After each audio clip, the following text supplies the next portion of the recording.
बाबाजी और हुजूर जी की प्यारी संगत जी, राधा स्वामी जी, स्वागत है आपका हमारे चैनल भजन मार्गम में।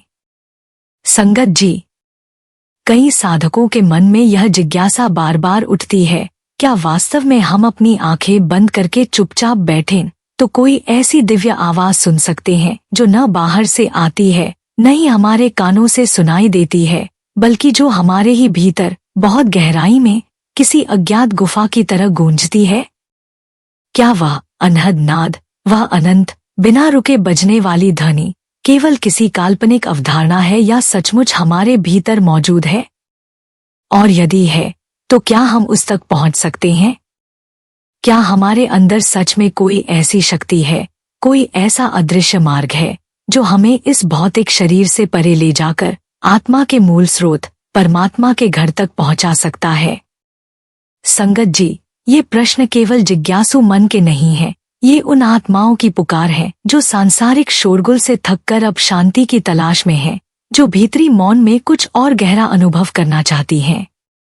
जब जीवन की भागदौड़, रिश्तों के उलझाव, इच्छाओं की दौड़ और दुनियावी परेशानियां हमें इतना थका देती हैं कि भीतर की आवाज दब जाती है, तब कुछ सौभाग्यशाली आत्माएं उस भीतरी द्वार की ओर मुड़ती हैं। वे बैठती हैं, शांत होती हैं और उस मौन में प्रवेश करने की कोशिश करती हैं जहां शब्द नहीं पर ध्वनि है, जहां बोल नहीं पर एक झिंगुर जैसी गुंजन है जो सदा बजती रहती है। यही है आत्मा से परमात्मा की यात्रा का आरंभ, भीतर की ओर मुड़ने की वो पहली सीढ़ी। यह यात्रा बाहर की दुनिया को त्यागने की नहीं, बल्कि भीतर की दुनिया को पहचानने की है। आज हम इस वीडियो में इन्हीं गहरे प्रश्नों को समझने का प्रयास करेंगे। अनहद नाद क्या है, इसे कैसे सुना जा सकता है, और ध्यान में झिंगुर जैसी आवाज का क्या रहस्य है? यह केवल एक सूक्ष्म ध्वनि नहीं, बल्कि आत्मा की पुकार और परमात्मा का बुलावा है। संगत जी, कृपया इस वीडियो को अंत तक जरूर देखें। आज हम इस विषय को भावपूर्वक और गहराई से समझने का प्रयास करेंगे कि हम अपनी आत्मिक यात्रा में उस प्रारंभिक झिंगुर की ध्वनि से शुरू होकर परमात्मा के उस दिव्य अनहद नाद, ओंकार तक कैसे पहुंच सकते हैं। और हाँ संगत जी, अगर आप हमारे चैनल भजन मार्गम पर नए हैं तो कृपया सब्सक्राइब जरूर करें, ताकि बाबा जी की अमूल्य शिक्षाएं आपके जीवन में निरंतर पहुंचती रहें। संगत जी, इसी आत्मिक यात्रा को सही अर्थों में समझने और अनुभव करने के लिए आज हम एक छोटा सा द्वार खोलते हैं, ध्यान साधना और नाम सुमिरन का। यह कोई कठिन या जटिल विधि नहीं है, न ही कोई दिखावे वाली क्रिया। यह तो एक प्रेम भरी बैठक है, एक अंतरंग मिलन, जहां आत्मा खुद से मिलने बैठती है, उस असली सत्य से मिलने के लिए जिससे हम आज तक अनजान होकर भटकते फिर रहे हैं। कहावत है, जैसा भाव वैसी लगन, जैसा चित्त वैसा चिंतन, और यही ध्यान का मूल है। आप एक शांत और एकांत स्थान चुनें, जहां बाहरी शोरगुल न हो। एक आसान या गद्दी बिछाइए और फिर सीधी स्थिर मुद्रा में बैठ जाइए। ध्यान रहे कि आपकी रीढ़ की हड्डी सीधी हो, न आगे को झुकी हो, न पीछे को, बस सहज, संतुलित और आरामदायक। जो नीचे नहीं बैठ सकते वे कुर्सी या बिस्तर पर भी बैठ सकते हैं, बस शरीर में स्थिरता और सजगता बनी रहे। अब अपनी दृष्टि को अंदर की ओर मोड़े, उस स्थान पर जहां महिलाएं बिंदी लगाती हैं, वही है आज्ञा चक्र। अपने ध्यान को दोनों भौहों के बीच, आंखों के पीछे उस बिंदु पर टिकाइए। वहीं से भीतर की यात्रा शुरू होती है। अब अपने सद्गुरु से प्रेमपूर्वक संवाद कीजिए। गहरे समर्पण के साथ निवेदन कीजिए, हे प्रभु, मैं आपकी शरण में हूँ, कृपा करें, मुझे उस सत्य की पहचान कराएं। यह छोटी सी प्रार्थना साधना की शुरुआत में आपके ध्यान को गहराई में ले जा सकती है, क्योंकि प्रार्थना वो पुल है जो हमें हमारे सद्गुरु से जोड़ता है, और जब यह जुड़ाव सच्चा हो तब ध्यान कोई क्रिया नहीं रह जाती, वह एक प्रेममयी अनुभूति बन जाती है। अब उसी प्रेम में डूबकर अपने सद्गुरु द्वारा दिए गए नाम का जाप शुरू कीजिए। शुरू में मन भागेगा, ध्यान बटेगा, शरीर में कभी पैर सुन्न होंगे, कभी पीठ में दर्द उठेगा, कभी सांस भारी लगेगी। पर आपको हर बार खुद को यह याद दिलाना होगा, मैं यह शरीर नहीं हूँ, यह मन मेरा सेवक है, मुझे इसे नहीं सुनना, मुझे तो अपने सद्गुरु के हुक्म की पालना करनी है और उनकी खुशी के लिए भजन करना है। धीरे धीरे एक क्षण ऐसा आता है जब आप सिर्फ बैठते नहीं बल्कि भीतर उतरने लगते हैं। पैरों से एक कंपन सी ऊर्जा उठती है, जैसे कोई मधुर तरंग आपके पूरे शरीर को छूती हुई सिर की ओर बढ़ती है। और तब आपको अनुभव होता है कि आप शरीर से अलग हो गए हैं। शरीर वहीं स्थिर बैठा है, लेकिन आपकी सूरत भीतर की ओर उतरने लगी है। यह वह क्षण होता है जहां से असली साधना शुरू होती है। जब ध्यान और सुमिरन गहराते हैं, तब आप एक विशेष ध्वनि की ओर आकर्षित होने लगते हैं, एक ऐसी ध्वनि जो कानों से नहीं, आत्मा से सुनी जाती है। यही है अनहद नाद, एक अनंत, अविरल, टूटे बिना बहने वाला दिव्य संगीत। जब हम भजन के लिए बैठते हैं और बाहरी कानों को भीतरी ध्यान से बंद करते हैं, तो शुरू में कुछ नहीं सुनाई देता, लेकिन फिर धीरे धीरे एक सूक्ष्म झींगुर जैसी आवाज सुनाई देती है। वह ना कोई मशीन है, ना कोई भ्रम, वह उस परमात्मा की पुकार है, उसका पहला संकेत है। यह वह ध्वनि है जो कहती है कि अब तुम रास्ते पर हो। लेकिन संगत जी, एक गहरी बात याद रखिए, सिर्फ सुमिरन कर लेना काफी नहीं, सिर्फ सद्गुरु को याद कर लेना ही लक्ष्य नहीं है। जब तक हम शब्द की धुन को नहीं सुनते, तब तक आत्मा ऊपर नहीं चढ़ती। सुमिरन तो मन को एकाग्र करता है, लेकिन शब्द धुनी आत्मा का रथ है, जो उसे निचले द्वारों से ऊपर खींचकर 10वें द्वार की ओर ले जाता है, वही द्वार जहां से हमारी असली यात्रा शुरू होती है। बाबा जी हमेशा समझाते हैं, सुमिरन करना तो जैसे रोटी बनाने की तैयारी है, लेकिन भजन करना जैसे रोटी खाना है। असली शक्ति तो खाने से मिलेगी, भूख तो वहीं मिटेगी। यही अनहद नाद है, हमारी आत्मा की भूख को शांत करने वाला दिव्य भोजन, वह संगीत जो हमें हमारे मूल तक पहुंचाता है। इसलिए संगत जी, प्रेम से, पूर्ण समर्पण के साथ ध्यान, सुमिरन और भजन की इस बैठक में नियमित बैठिए।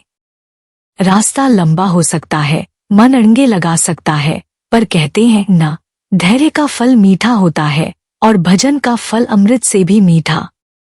संगत जी, जैसे ही हम ध्यान और भजन की इस अंतरयात्रा में प्रवेश करते हैं, हमारे भीतर एक सूक्ष्म परंतु अत्यंत शक्तिशाली प्रक्रिया आरंभ होती है, जो बाहर से देखने में भले ही शांत और मौन लगे, पर भीतर आत्मा की गहराई में यह एक तूफान की तरह चल रही होती है। संत कबीर साहब ने कहा है, अनहद बाजे नित भय संघा, गुरु मुख सुनियो जाए। अर्थात जो अनहद नाद सदा बजता है, वह केवल सच्चे गुरु के मुख से ही जाना और पहचाना जा सकता है।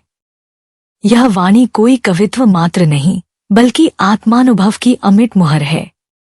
जब हम सद्गुरु के चरणों में समर्पण करके ध्यान की स्थिति में धीरे धीरे मौन में उतरते हैं, तब वह अनदेखी परंतु अटल प्रक्रिया आरंभ होती है। एक ऐसी प्रक्रिया जिसे केवल अनुभव किया जा सकता है, समझाया नहीं जा सकता। यह मौन कोई साधारण मौन नहीं होता, यह अंतर के अंतरतम में उतरने की चुप्पी होती है। जैसे कोई गुप्त द्वार खुलता है, जैसे भीतर कोई पुरानी स्मृति जागती है, कुछ ऐसा जो हम जानते तो हैं पर भूल चुके हैं। उस क्षण जब हम शरीर, मन और इंद्रियों के पार जाते हैं, तब एक ऐसा कंपन, एक ऐसी दिव्य तरंग शुरू होती है जो शब्दों में नहीं बांधी जा सकती। यही वो अनहद नाद है, एक ऐसी ध्वनि जो न रुके, न टूटे, न बिगड़े, और जो आत्मा को उसके मूल स्रोत की ओर खींच ले जाए। पर संतजन इस अनुभव की चाबी केवल एक हाथ में मानते हैं, सच्चे गुरु के मुख से सुनी हुई वाणी, क्योंकि वही वाणी आत्मा के सोए हुए तारों को झंकार देती है। जब हम गुरु की कृपा से उस मौन में गहराते हैं, तो एक एक परत जैसे हटती जाती है।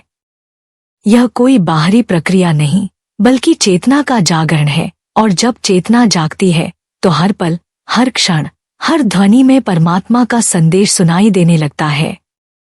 यही वह मार्ग है जो आत्मा को अंततः अपने मूल में, परम स्रोत में विसर्जित कर देता है। संगत जी, जब एक साधक गहरे ध्यान में प्रवेश करता है, तो बाहरी संसार की आवाजें धीरे धीरे क्षीण होने लगती हैं और अंतर्मन की सूक्ष्म ध्वनियां प्रकट होने लगती हैं। इन्हीं में से एक विशेष ध्वनि है झिंगुर जैसी आवाज, जिसे साधक अक्सर ध्यान की पहली सीढ़ी भी कहते हैं। यह ध्वनि बहुत ही सूक्ष्म, निरंतर और कंपन जैसी होती है, ठीक वैसी जैसे रात के समय झाड़ियों या पेड़ों में झिंगुर की टनटनाहट सुनाई देती है। यह आवाज बाहरी कानों से नहीं, बल्कि आंतरिक श्रवण से सुनी जाती है। यह कोई काल्पनिक या भ्रमजन्य अनुभव नहीं होता, बल्कि साधना की प्रगति का संकेत है। जब मन स्थिर होता है, विचार शांत होते हैं और साधक का ध्यान पूर्ण रूप से अंदर की ओर केंद्रित हो जाता है, तब यह ध्वनि स्वतः प्रकट होती है।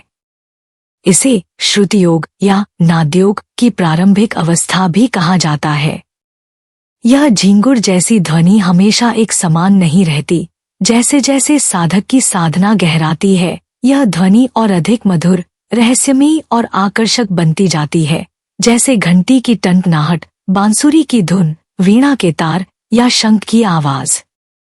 ध्यान की इस अवस्था में यह झिंगुर जैसी ध्वनि साधक को और गहराई में ले जाती है। यह भीतर के मार्ग की द्वारपाल है।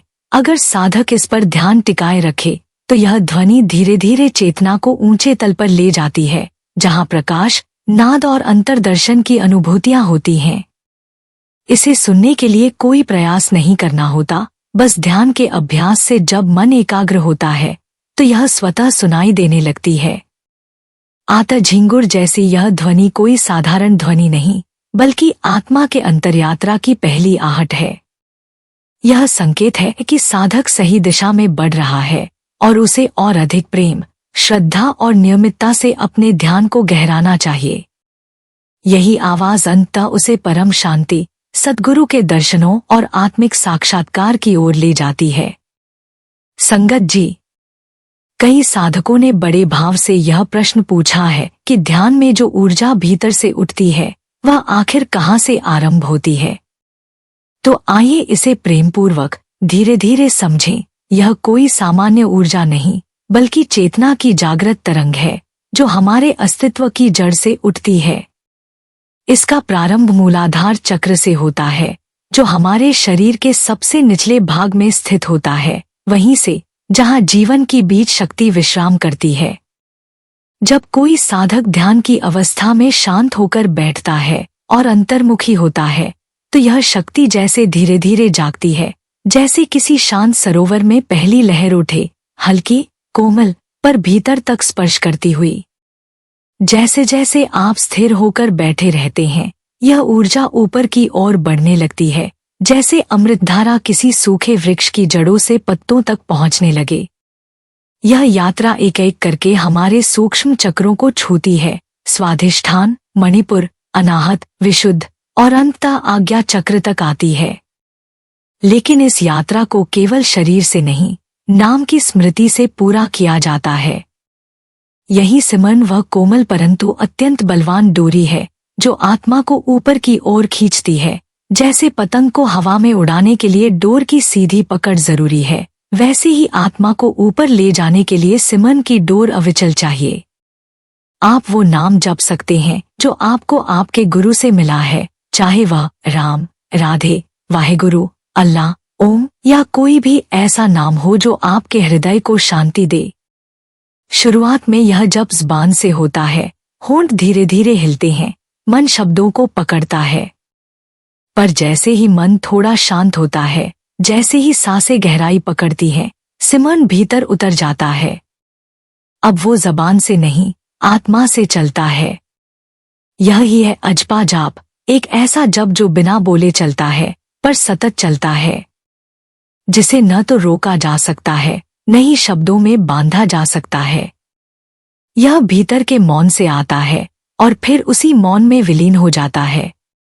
ध्यान की इस अवस्था में जब साधक प्रेमपूर्वक सिर्फ बैठता है, बिना अपेक्षा, बिना जल्दबाजी, बिना डर या दबाव के, और सच्चे समर्पण से नाम का स्मरण करता है, तब शरीर और मन दोनों धीरे धीरे शिथिल हो जाते हैं। शरीर बैठा होता है, पर चेतना ऊपर की ओर उठ रही होती है। और तब नाम का जप बिना किसी प्रयास के भीतर स्वयं चलने लगता है, जैसे कोई अंतर्यामी मशीन अपने आप शुरू हो गई हो। उस समय जप कर्म नहीं, कृपा बन जाता है। यही वो बिंदु है जहां ध्यान की प्रक्रिया एक अभ्यास नहीं, बल्कि एक प्रेम भरा अनुभव, एक ईश्वरीय संवाद बन जाती है। यही तो है सच्ची साधना, जहां साधक बैठा नहीं होता, बल्कि धीरे धीरे लहरों की तरह भीतर की ओर उतर रहा होता है और हर स्तर पर स्वयं को छोड़कर परमात्मा में समा रहा होता है। संगत जी, जैसे एक छोटा बच्चा झूले पर चढ़ता है, शुरू में वह अपने पैरों से उसे गति देता है, हाथों से झूले को थामे रखता है और झूले को चलाने का प्रयास करता है। लेकिन कुछ ही देर बाद झूले में इतनी गति और लय आ जाती है कि बच्चा प्रयास करना छोड़ देता है और झूला अपने आप चलने लगता है।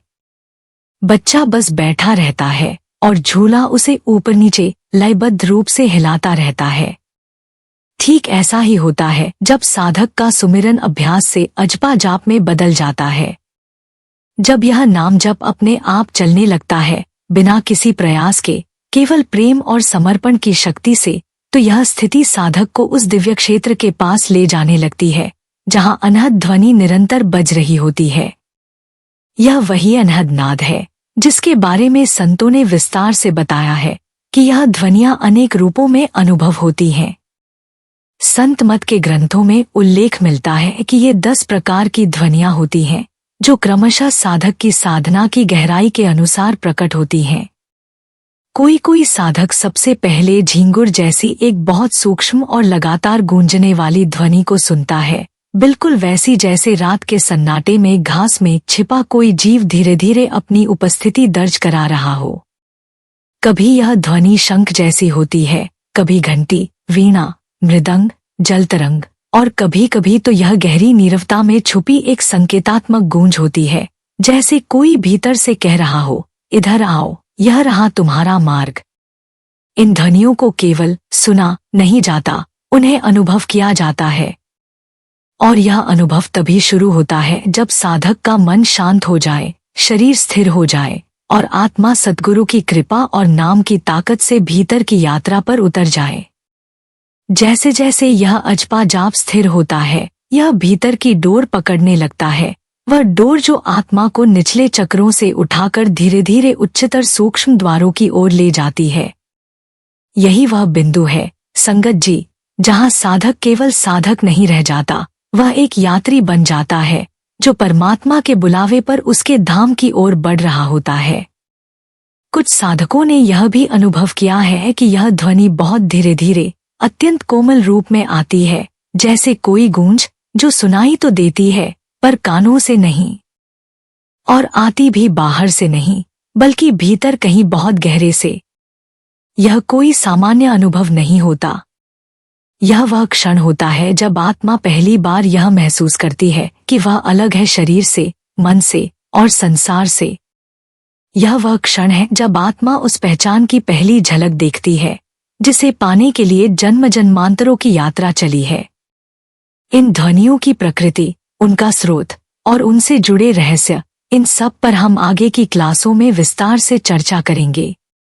हम जानेंगे कि कौन कौन से नाद होते हैं, वे किस चक्र से उत्पन्न होते हैं, उन्हें कैसे पहचाना जाए और कैसे वे मार्गदर्शक बनकर हमें भीतर की उस सूक्ष्म गली में ले चलते हैं जहां न समय है, न स्थान, बस शांति है, प्रकाश है और प्रेम का अनंत स्रोत। संगत जी, यह अनहद नाद कोई साधारण ध्वनि नहीं होती, यह आत्मा के उस सूक्ष्म द्वार से आती है जहां मौन भी एक गूढ़ भाषा बोलता है, जहां चुप्पी भी एक संवाद बन जाती है और जहां शब्दों की नहीं, अनुभूति की सत्ता होती है।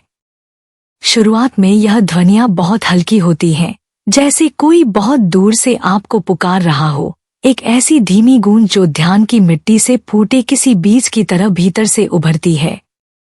यह नाद, यह दिव्य ध्वनि एक संकेत होती है कि अब साधना की गाड़ी चल पड़ी है, अब चेतना के पहिए घूमने लगे हैं।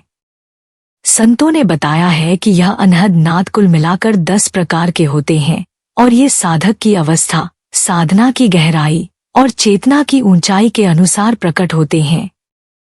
कुछ चक्रों से एक विशेष प्रकार की ध्वनि आती है, जैसे झींगुर की आवाज या शंख की गूंज या फिर मृदंग, वीणा, घंटी, तानपुरा और आगे जाकर सुनाई देने वाली वह ध्वनि जो जैसे आकाश से उतर रही हो।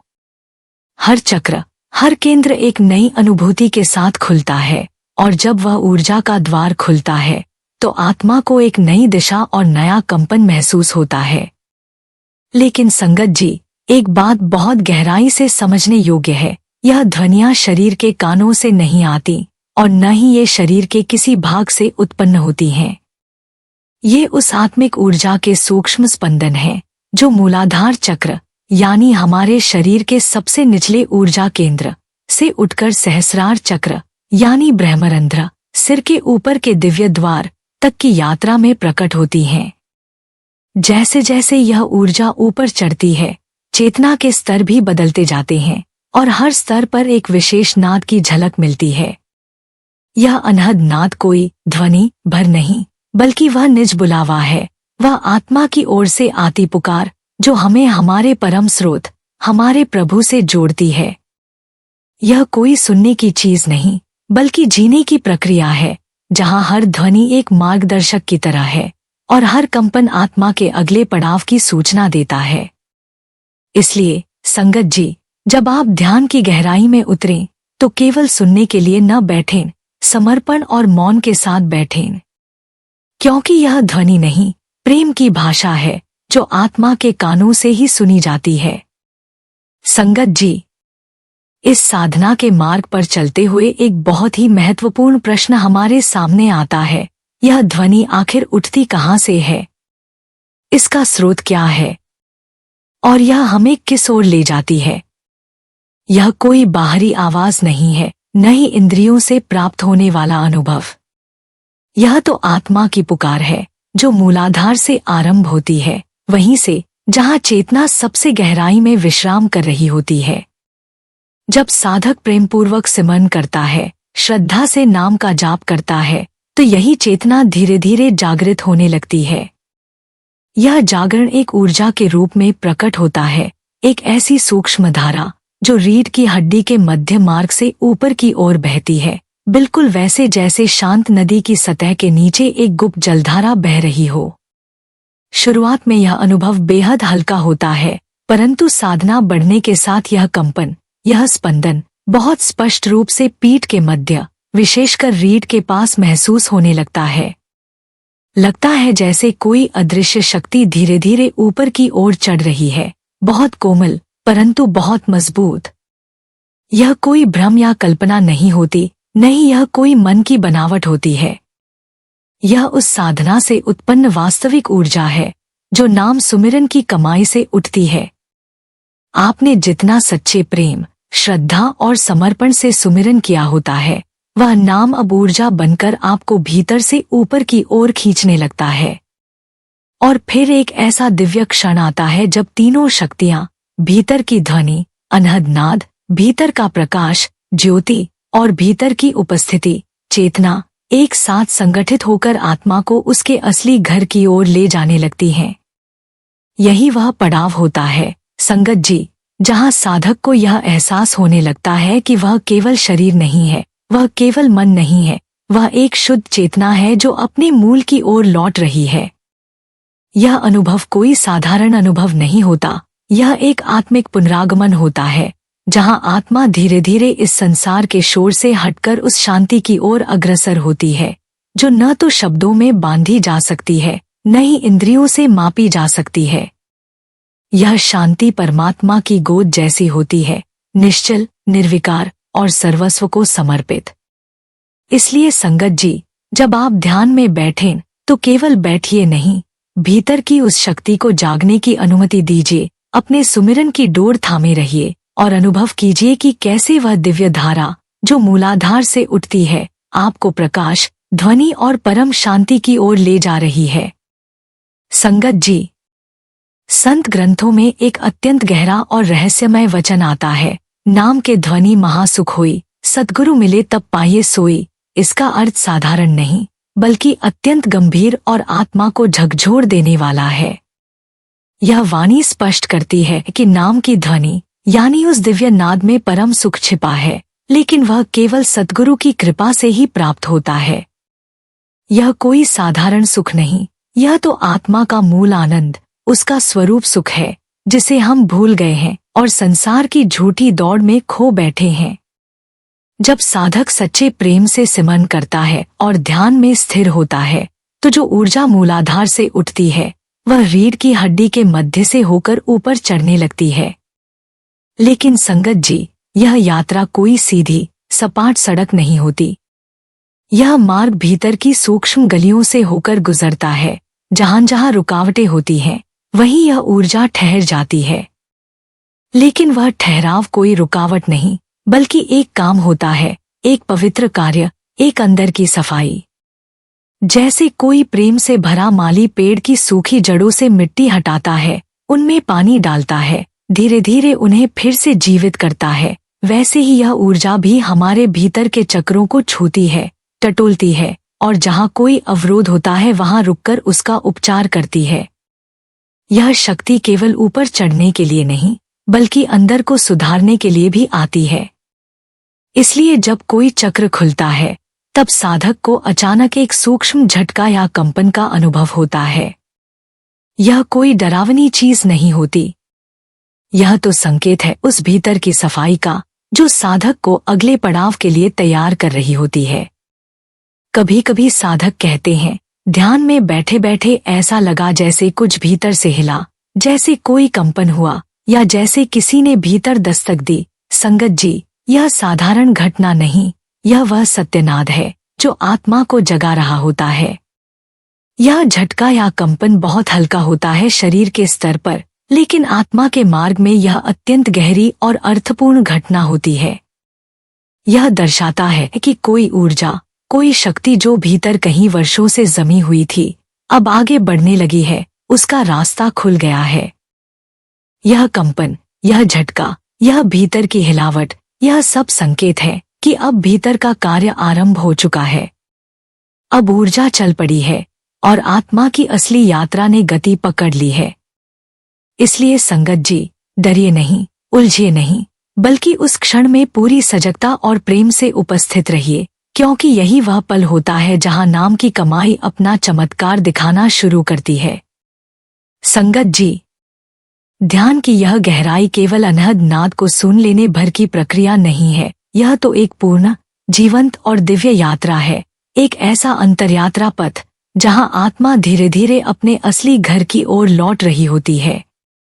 यह यात्रा केवल सुनने की नहीं, बनने की है, चेतना को पुनः जगाने की और उस शक्ति को पहचानने की जिसे योगियों ने कुंडलिनी कहा है। यह कुंडलिनी शक्ति कोई बाहरी ऊर्जा नहीं, बल्कि आपके ही भीतर सोई हुई वह ब्रह्म शक्ति है, जो जैसे ही सुमिरन और साधना की अग्नि में तपती है, वैसे ही वह ऊपर उठने लगती है। यह कोई कल्पना नहीं, यह एक जागृत अनुभव है। और जैसे जैसे यह शक्ति ऊपर चढ़ती है, आपके जीवन में नई सूझ, नई शांति, नई दृष्टि आनी शुरू हो जाती है। जो बातें पहले उलझन लगती थी, वे स्पष्ट होने लगती हैं। जो मन पहले भटकता था, वह स्थिर होने लगता है। और संगत जी, इसके लिए आपको बहुत कुछ जानने की आवश्यकता नहीं है। केवल बैठ जाइए, प्रेम से, श्रद्धा से सुमिरन कीजिए, बाकी सब कुछ धीरे धीरे अपने आप घटने लगेगा। यह आत्मिक यात्रा कोई बाहरी पुस्तक की पढ़ाई नहीं, बल्कि अंतर्ज्ञान की पाठशाला है, जहां हर अनुभव एक शिक्षक बनकर सामने आता है। हमारे शरीर में लगभग 72,000 नाड़ियां होती हैं, लेकिन उनमें से 90 विशेष नाड़ियां होती हैं, जिनसे होकर यह ऊर्जा ऊपर की ओर प्रवाहित होती है। इन नाड़ियों का केंद्र होता है सुषुम्ना, जो रीढ़ की हड्डी के मध्य से होकर सहस्रार तक जाती है। और यह ऊर्जा केवल योग से नहीं, बल्कि नाम की कमाई से सक्रिय होती है। वही सिमरन जो आपने श्रद्धा से, निष्ठा से किया है, वही आपके भीतर जमा हुआ ध्यान का धन इस शक्ति को ऊपर उठाने में सहायक होता है। जब यह ऊर्जा उड़ती हुई रीढ़ की हड्डी के अंतिम छोर तक पहुंचती है, जहां सिर और रीढ़ का संगम होता है, तो वह स्थान बिंदु चक्र कहलाता है। यह कोई साधारण स्थान नहीं, संगत जी, यह तो वह अमृत कुंड है जहां भीतर का अमृत टपकता है। यही वह स्थान है जहां चेतना एक नई ऊंचाई को छूती है और आत्मा पहली बार उस परम मिठास का स्वाद चखती है जिसे शब्दों में कहा नहीं जा सकता, जिसे केवल हृदय की गहराई और आत्मा की सजगता में महसूस किया जा सकता है। और जब यह ऊर्जा धीरे धीरे सहस्रार चक्र की ओर बढ़ती है तो वह पूर्णता की ओर का द्वार है। वहां एक बिंदु आता है जिसे बिंदु चक्र कहते हैं, वही स्थान जहां यह दिव्य शक्ति एकत्रित होनी शुरू होती है। यह कोई सामान्य कंपन नहीं, बल्कि परमात्मा की पुकार है जो अब स्पष्ट सुनाई देने लगती है। यही वह क्षण होता है जब आत्मा को परम शांति का पहला स्वाद मिलता है, वह शांति जो स्थूल नहीं, सूक्ष्म है, जो बाहर से नहीं, भीतर से प्रकट होती है। इसलिए संगत जी, ध्यान को केवल सुनने या सोचने की चीज न समझिए।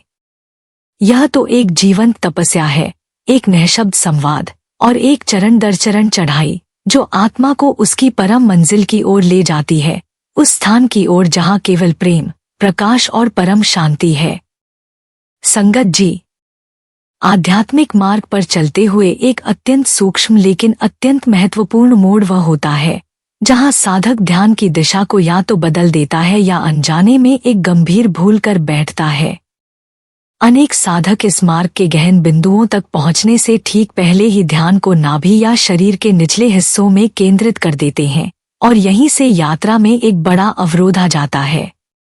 जब ध्यान नाभि में टिकता है तब जो भीतर उठती हुई ऊर्जा होती है, जो मूलतः सहस्रार की ओर प्रवाहित होनी थी, वह ऊर्जा शरीर में फैल जाती है। वह 10 दिशाओं में विभाजित हो जाती है और चेतना को वापस स्थूल जगत की ओर खींच लेती है। नतीजा यह होता है कि साधक फिर से शरीर के बोध, विचारों, भावनाओं और इंद्रियों में उलझ जाता है। भीतर की यात्रा अधूरी रह जाती है और आत्मा फिर से बाहर की ओर बहने लगती है, जैसे कोई नदी जो समुद्र की ओर जा रही थी, रास्ते में ही रेतीली भूमि में समा जाए। इसलिए बार बार संतों ने यह स्पष्ट कहा है, नाभि में ध्यान नहीं लगाना। यह केंद्र जीवन की ऊर्जा का स्रोत भले हो, पर आत्मिक यात्रा का मार्ग नहीं। इस मार्ग में कोई चमत्कारिक क्रिया नहीं करनी, बस सुमिरन करते जाना है। वही नाम जो सतगुरु ने दिया, उसी का प्रेमपूर्वक जाप करते रहना है। और जैसे जैसे यह जप गहराता है, वैसे वैसे वह भीतर अजपा बन जाता है, यानी ऐसा जाप जो बिना बोले अपने आप चलने लगे। धीरे धीरे साधक बोलना बंद करता है, लेकिन भीतर वह नाम निरंतर बहता रहता है। यही है अजपा जाप, वह अवस्था जब शब्दों की आवश्यकता नहीं रहती और नाम की ऊर्जा आत्मा को अपने आप ऊपर खींचने लगती है। और जब यही अजपा पूर्ण रूप से स्थिर हो जाता है तो वह साधक को उस दिव्य धारा में पहुंचा देता है जहां अब शब्द नहीं, केवल ध्वनि बोलती है, वही अनहद नाद जो ना टूटता है, ना रुकता है और ना ही इंद्रियों से सुना जाता है। यही वह क्षण होता है संगत जी, जहां ध्यान ध्यान नहीं रहता, वह ध्यान से समाधि बन जाता है। वहां साधक करना छोड़ देता है और सब कुछ अपने आप घटने लगता है। न कोई जोर, न कोई प्रयास, बस बैठ जाना होता है, प्रेम से, सरलता से। जैसे कोई थका व्यक्ति प्रभु की गोद में सिर रखकर सो जाता है, वैसे ही आत्मा उस नाथ की गोद में विश्राम करने लगती है। और सबसे सुंदर बात यही है संगत जी, आपको कुछ विशेष करना नहीं होता। कोई लंबी विधियां नहीं, कोई तप नहीं, कोई कठोर नियम नहीं। बस प्रेमपूर्वक बैठ जाइए, सुमिरन करते रहिए और देखिए भीतर सब कुछ कैसे अपने आप घटने लगता है। यही साधना की सरलता है, यही प्रभु की कृपा का कमाल है। संगत जी, संत गुरु ग्रंथ साहिब में वाणी आती है, गुण सच्चे की वही आपे करे कराए। यह पंक्ति साधना के मूल रहस्य को खोलती है।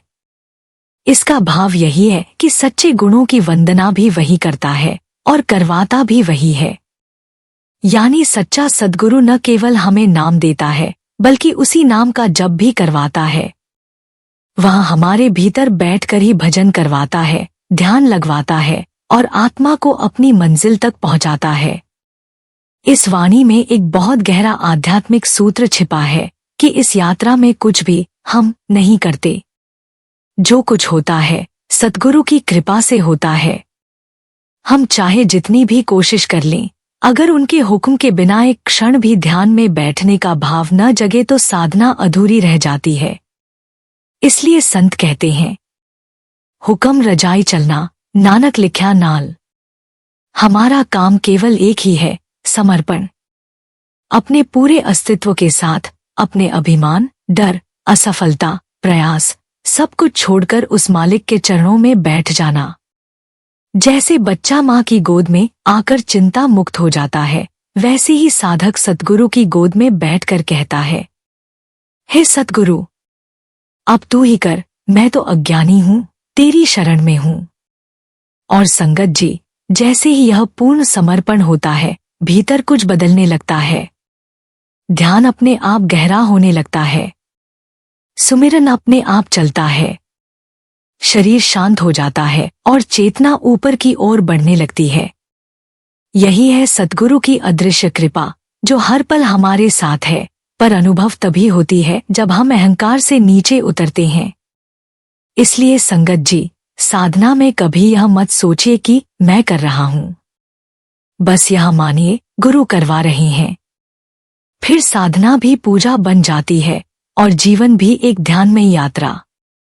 संगत जी, और अब इस आत्मिक संवाद के अंत में मैं आपसे एक विनम्र, सच्चे हृदय से निकली हुई प्रार्थना करना चाहती हूँ। अगर आज की यह साधना यात्रा, यह बातों की श्रृंखला, यह अंदर की ओर झांकने का निमंत्रण आपको जरा भी सच्चा, शांतिदायक और उपयोगी लगा हो, तो कृपया हमारे चैनल भजन मार्गम को जरूर सब्सक्राइब करें। आपसे निवेदन है, इस वीडियो को लाइक करें, शेयर करें अपने मित्रों और परिवारजनों से।